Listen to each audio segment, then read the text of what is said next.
This This is WLRN. WLRN. Women's Liberation Radio Women's News. Liberation Radio Women's News. Liberation Radio Women's News. Liberation Radio News. Hi everyone. So we're going to get started. There might be a few people still trying to find parking, and apparently it's quite difficult. Before we do that, Jody Twins is going to do a land acknowledgement. Wache Segoni, Tanse. Blessings to all, our higher power, the Creator, and bringing in the four directions and four sacred elements. And I want to acknowledge the land that we're on right now, Algonquin, unceded territory. Remember them words, unceded. I would like to introduce myself, Joey Twins. I'm from the Bear Clan, Musqueam, Treaty 6, Alberta, Plains Cree. And these are my lady friends. And, it's always nice to work with women, with people that understand who we are as people, not as just numbers. Anyways, I can go on after. Thank you. Niawa, I'm the glitch.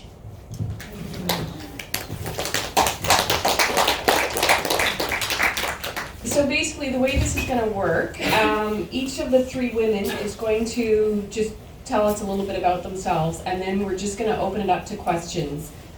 We just have the one mic, so whoever has a question, if you can just come up here and ask a question, and I'll pass the mic back and forth. All right, so Heather, you're up first. Sure. Hi, so I'm Heather Mason. I'm just going to tell you a little bit about how I ended up in jail and how it was in prison.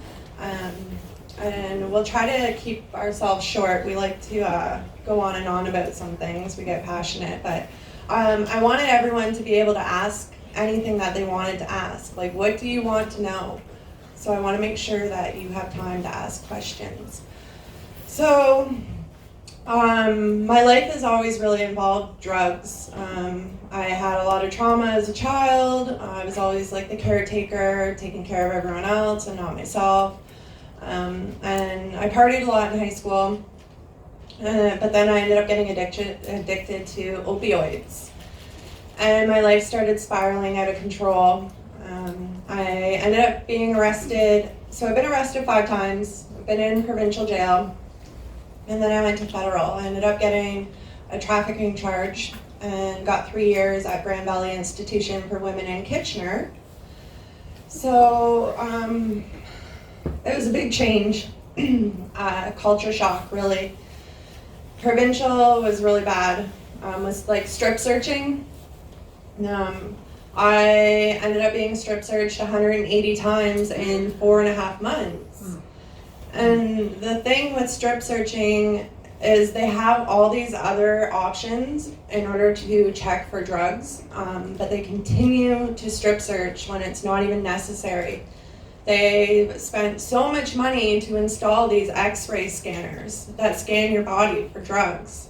Yet they're not training their correctional staff properly to use the machines, and then they're resorting back to strip searching.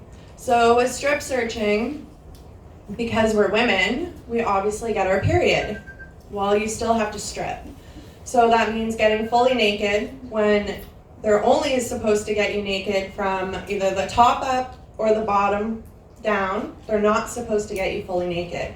But in provincial, they don't follow those rules. So you get fully naked and you have to remove your tampon in front of them, squat and cough, hope you don't get blood on the floor, and insert another tampon in front of the guards. So you're bending over, you're squatting, you're coughing, and this is every single day. So in order for me to work, I had to go through this twice a day. So I had to pass a security clearance from the head of security for the institution. I had to get character references from correctional officers, and then I had to be strip searched, go through the boss chair and the metal detector every single day in order to work. So it was pretty traumatic when You have abuse that has happened to you as a child, and you've never dealt with it because you use drugs to numb the pain, and then you're going into an institution where you're being re-traumatized every single day. And a lot of people say, well, you're in prison, don't do the crime if you don't want to do the time. And that's not the way our system is in Canada. Jail and prison are supposed to be rehabilitation. They're not supposed to dehumanize you and punish you with cruel and unusual punishment. They're supposed to make you ready to go back into the community to be a pro-social support or to gain employment, to give back to your community. And instead, they're increasing your trauma inside, especially with segregation. And my friends are going to talk about that more. I have a little bit of experience in it, but they've spent years and long amounts of time in segregation. And inside, on top of not receiving any help for counseling, for trauma, for anything, being strip searched, thrown in segregation, you're treated like complete crap. So the guards look at you as you're less than, that you're just garbage, you're not a human, they don't care about you. And it really, really affects your spiritual self, right? Like being called things that most women their entire lives have been degraded and put down and said they're not good enough, and then it's repeated inside, right? So I went in with the drug addiction. There was no help for me, no programming, there's no addiction help inside at all, none. Sometimes if the institution will allow it, they'll get volunteers to come in for an NA or an AA meeting once a week. So pretty much everyone that I was incarcerated with is in for drug-related crimes, whether it was stealing food to support an addiction or pretty much everything that they're in for is because of an addiction. And not only that, the amount of people that are inside for mental health is unbelievable, and they just do not have the funding or the supports for the people in there. So why are we incarcerating all of these people that have issues that are not being addressed inside and then being released back into the community with more trauma and more issues? You have to be hard to go inside and last.